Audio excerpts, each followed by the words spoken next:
Hi guys, good evening all of you. जैसा कि आपको पता है कि हमारा जो सेशन है हमने ख़त्म किया हुआ है अभी प्रोबेबिलिटी। आज हम अपना नया सेशन चालू करने वाले हैं जिसका नाम है सेट के set marker. Oh sorry,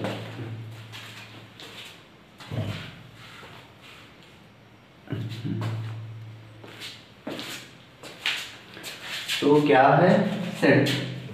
set आज से हम स्टार्ट कर रहे हैं। तो सेट के बारे में सबसे पहले जानेंगे कि सेट होता क्या है।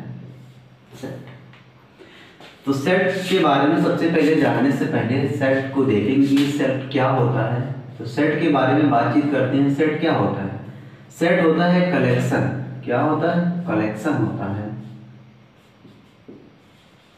और किसका कलेक्शन होता है? Of object, of an object. ये वस्तुओं का संग्रह होता है या समुच्चय होता है। सेट जो होता है कलेक्शन होता है ऑफ ऑब्जेक्ट्स का, वस्तु में कलेक्शन ऑफ ऑब्जेक्ट्स। ये वस्तुओं का संग्रह होता है। सेट क्या होता है? तो वस्तुओं का संग्रह होता है। और इसमें जो वर्ड आता है वेल डिफाइंड, वेल डिफाइंड। जो वेल डिफाइंड जो होता है ये अपने आप में बहुत बड़ी, जो वर्ड होता है वेल डिफाइंड, ये अपने आप में एक बहुत बड़ी महत्ता रखता है। इसका मतलब होता है सुपरिभाषित। क्या होता है? सुपरिभाषित। इसका मतलब होता है सुपरिभाषित। ये वर्ड जो वेल डिफाइंड होता है इसकी बहुत बड़ी महत्ता होती है और बहुत ही अपने आप में मायने रखता है वेल डिफाइंड। इसका मतलब होता है सुपरिभाषित। मतलब क्या होता है कि जैसे अगर हमसे बोल दिया जाए कलेक्शन ऑफ बॉयज, कक्षा है, एक कक्षा है, उसमें बोल दिया गया कि कलेक्शन ऑफ बॉयज, लड़कों का समूह। तो आप इसमें बता दोगे कि लड़कों का समूह, ये क्या हो जाएगा? तो इसमें आप कलेक्शन ऑफ बॉयज, लेकिन तो ये हमारा सेट होगा, तो ये हमारा सेट होगा कलेक्शन ऑफ बॉयज। लेकिन अगर इसमें बोल दिया गया कि लड़के हैं, क्लास में लड़के हैं, आपने बोला collection of boys, well defined collection of boys, लड़कों के लिए बता दिया कि लड़कों का समूह है, उसको कलेक्शन ऑफ बॉयज मतलब सेट हो गया। अगर इसमें बोला गया कि smart boys, smart collection of smart boys, collection of smart boys, smart boys, तो ये हमारा सेट नहीं होगा।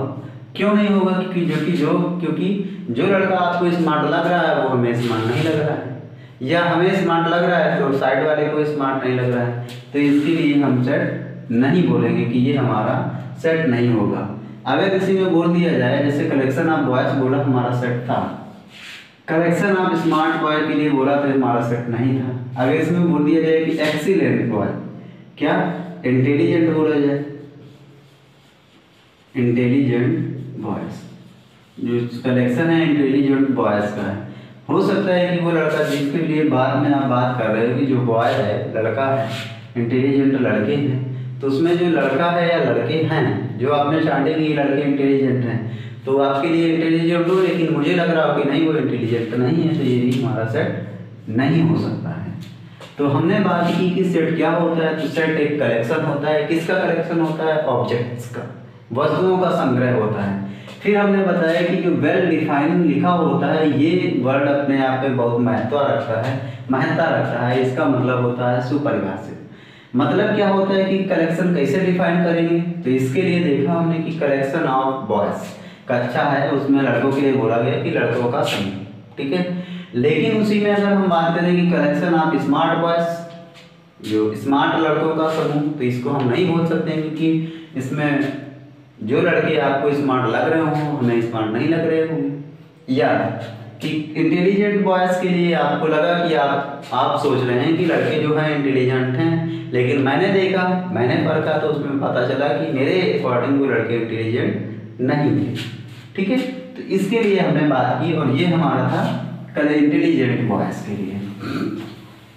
आगे फिर बात करते हैं सेट पे, नेक्स्ट आगे चलते हैं। तो सेट के अंदर सेट को दिखाने के लिए अंग्रेजी वर्णमाला के बड़े अक्षरों के द्वारा दिखाया जाता है, और सेट के अंदर के जो अवयव होते हैं उनको अंग्रेजी वर्णमाला के छोटे अक्षरों के द्वारा दिखाया जाता है। तो एक ये भी मतलब है कि सेट को दर्शाने के लिए अंग्रेजी वर्णमाला के बड़े अक्षरों के द्वारा तथा सेट के अंदर के अवयवों को अंग्रेजी वर्णमाला के छोटे अक्षरों द्वारा लिखा जाता है। ठीक है, चलो आगे बात करते हैं। आगे बात करने के लिए सेट के अंदर देखो यहाँ पे फिर आगे जो सेट लिखा हुआ ए, जैसे लिखा हुआ 1, 2, 1, 2, 3, 4, 5, 2, 3, 5। तो इसका मतलब क्या होगा कि सेट के अंदर रेपिटेशन का कोई प्रभाव नहीं पड़ता है। मतलब कि जो ये लिखा हुआ है वही 1, 2, 3, 4, 5 वही ये भी लिखा हुआ है। मतलब क्या बोलेंगे कि सेट के अंदर रेपिटेशन का कोई प्रभाव नहीं पड़ता है। चाहे जो वर्ड चाहे जितनी दफा लिखा हो उससे कोई मतलब नहीं होता। इसको हम ऐसे लिख सकते हैं, रेपिटेशन का कोई फर्क नहीं पड़ता है। तो यहाँ से लिख देंगे कि सेट के अंदर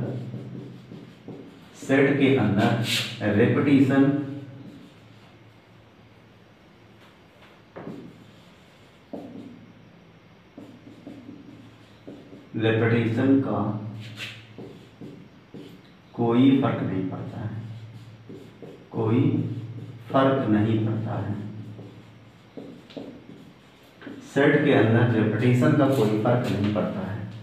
सेट के अंदर रेपिटेशन का कोई फर्क नहीं पड़ता है। मतलब जो ऐसे लिखा था वो ऐसे लिखे हैं। ठीक है, आगे बढ़ रहे हैं। तो इसी में आगे बढ़ते हैं। इसके बाद में बात आती है कार्डिनल नंबर। क्या बात आती है? Cardinal number.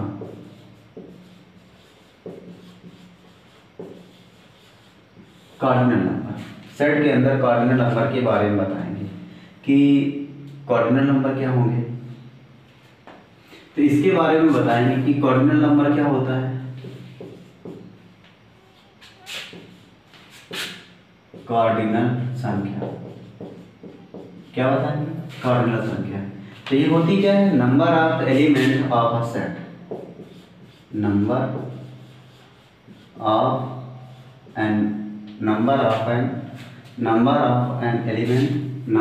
एलिमेंट क्या बोला जाएगा कार्डिनल नंबर के बारे में? Number of element of a set. Number of element of a set. Number of element in a set. मतलब क्या होगा कि कार्डिनल नंबर के बारे में बताएंगे। Number of element in a set मतलब क्या होगा कि number of element in a set का मतलब जो समुच्चय लिखा हुआ है उसमें अवयवों की संख्या को बताना। ठीक है, जैसे ए लिखा हुआ है, 1, 2, 3, 4। अब इसमें कार्डिनल बताना है, नंबर क्या होगा, कार्डिनल नंबर क्या होगा। तो क्या कितने नंबर हैं? 4। कितने नंबर? 4। इसमें इसकी कार्डिनलिटी कितनी बताओगे? 4। तो यानी बराबर क्या हो जाएगा? यानी बराबर इसकी कार्डिनलिटी कितनी हो जाएगी? 4 जी। मतलब क्या, जब कार्डिनल नंबर की बात आती है तो बताते हैं number of element in a set. मतलब कि सेट के अंदर अवयवों की संख्या को कार्डिनलिटी बोलते हैं। ठीक है, सेट के अंदर अवयवों की संख्या कार्डिनल नंबर कहलाती है। जैसे एक सेट था ये, और इसमें हमने बताया कि इसकी कार्डिनलिटी कितनी होगी। तो यानी बराबर कितना हो गया? अच्छा, फिर आगे हम इसी में कार्डिनलिटी को डिफाइन करेंगे थोड़ा और, कि जैसे कोई सेट एक लिखा हुआ है, ये बराबर लिखा हुआ है 2, 4, 6 अप टू .20 तक, और इसकी हमें कार्डिनलिटी बतानी है। तो यहाँ से यानी बराबर कितना हो जाएगा बताओ। तो यहाँ से 2 से लेके 10 तक लिखा हुआ है, 2 से लेके 20 तक लिखा हुआ है, और नंबर जो हमारे हैं इवन नंबर चल रहे हैं। तो 2, 4, 6, 8, 10, 12, 14, 16, 18, 20 इस तरीके से जाएगा। कितने हो जाएंगे? कार्डिनलिटी जो होगी कितनी होगी? 10। इस सेट की जो कार्डिनलिटी होगी कितनी होगी? 10। कितनी होगी? 10। आगे फिर पढ़ते हैं, और ये कार्डिनल नंबर से सवाल पूछे जाते हैं। ठीक है, नेवी में हो गया, एयरफोर्स में हो गया, बिल्कुल सरल होता है, लेकिन बस इसको समझना होता है कि किस तरीके से हम इसको बताएं और कैसे डिफाइन करें। तो जैसे एक कोई सेट लिखा हुआ है, मान लो C बराबर लिखा हुआ है 7n-1, ठीक है, 7n-1, और C बराबर एक सेट लिखा हुआ है C बराबर 7n-1 is such that small n belong to natural number, small n belong to natural number and n is less than 10, n is less than 10, ये बोल रहा है और इसको हमें बताना है, इसकी कार्डिनलिटी बतानी क्या होगी जाके, ठीक है। तो यहाँ से जब C बराबर क्या किया कि C बराबर जब हम 1 रखेंगे तो 0, C बराबर 1 रख के कितना मिला 0, C बराबर कितना लिखा 1 लिखा तो 0, 2 लिखेंगे तो 7, 2 लिखेंगे 7, कहाँ तक लिखना है 10 तक, कहाँ तक लिखना है 10 तक, कहाँ तक लिखना है 10 तक। तो पहला 0 हो गया, तो 0 के लिए कोई बात नहीं आएगी, तो पहला 0 होगा जाके, तो आगे कहाँ से 10 से कम, 10 से कम 9, कितना आएगा 9, 10 से कम का मतलब कितना आएगा 9 आएंगे। तो यहाँ से कार्डिनलिटी जो होगी MC बराबर कितना हो जाएगा 9, क्योंकि एक बार 0 हो, 10 से कम के लिए कह रहा है 10 नहीं, 10 से कम कितने आएंगे 0 1 2 3 4 5 6 7 8 9, तो 0 को हटा के कितना आएगा 0 1 2 3 4 5 6 7 8 9, तो यहाँ पे कितने नंबर मिलेंगे जाके 9, इसकी कार्डिनलिटी कितनी होगी जाके 9, ठीक है। इस तरीके से अगला फिर हम देखेंगे कि आगे चलें, तो आगे हम फिर बात करते हैं कार्डिनलिटी के लिए तो बात हो गई, अब आगे चलते हैं फाइनाइट सेट के लिए। किसके लिए बात करते हैं finite set, finite set, finite set का मतलब होता है परिमित समुच्चय, परिमित समुच्चय।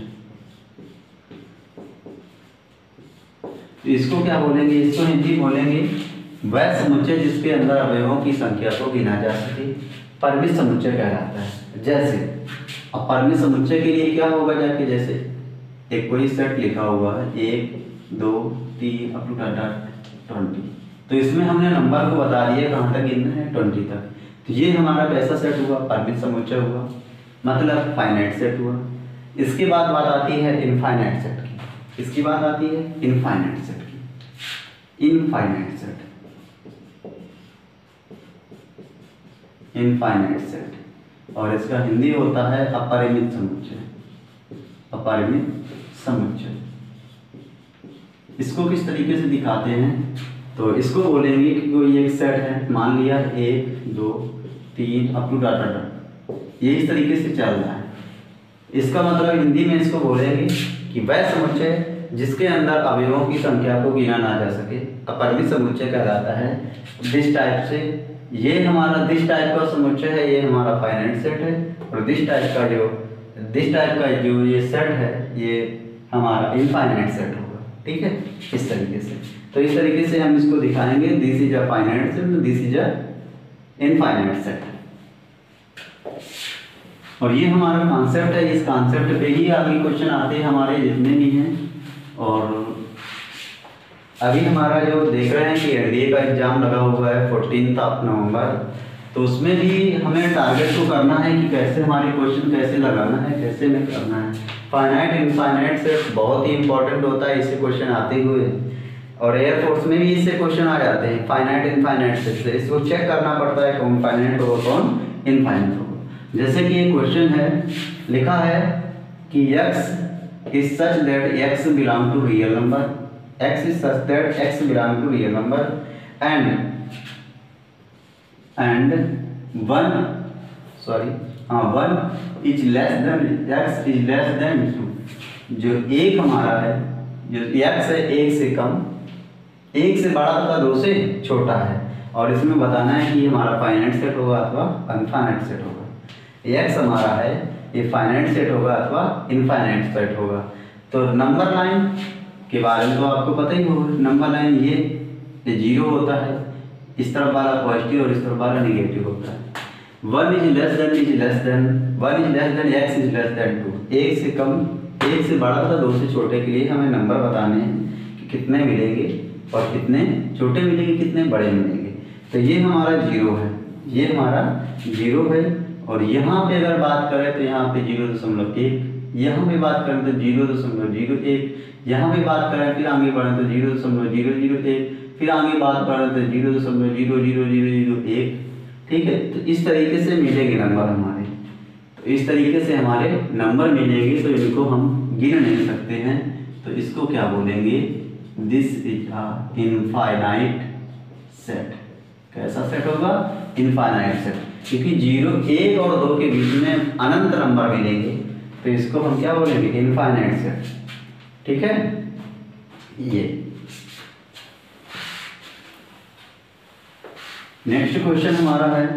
नेक्स्ट क्वेश्चन जैसे लिखा हुआ है, x is such that x square plus 1, x is such that x square x plus 1 and x belong to real number. किसको बिलोंग कर रहा है, रियल नंबर को। और इसमें कहता है कि ये फाइनाइट है या इनफाइनाइट है, या इनफाइनाइट है।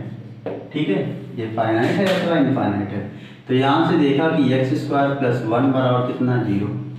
x स्क्वायर प्लस 1 बराबर 0, तो x स्क्वायर बराबर क्या है, -1, या x बराबर क्या है, √-1, क्या है, i, क्या है, i। तो x बराबर क्या आ गया, i, तो ना फाइनाइट हुआ ना इनफाइनाइट हुआ। ये क्या मिला जाके, एक नल सेट मिला जाके। क्या मिला जाके, नल। तो अभी नल के बारे में तो हमने बात की नहीं, तो इसके बाद में हम बात करते हैं नल सेट के लिए। किसके लिए बात करते हैं, नल सेट। नल सेट, इसको नल सेट के अलावा वाइड सेट अथवा इम्पटी सेट बोला जाता है।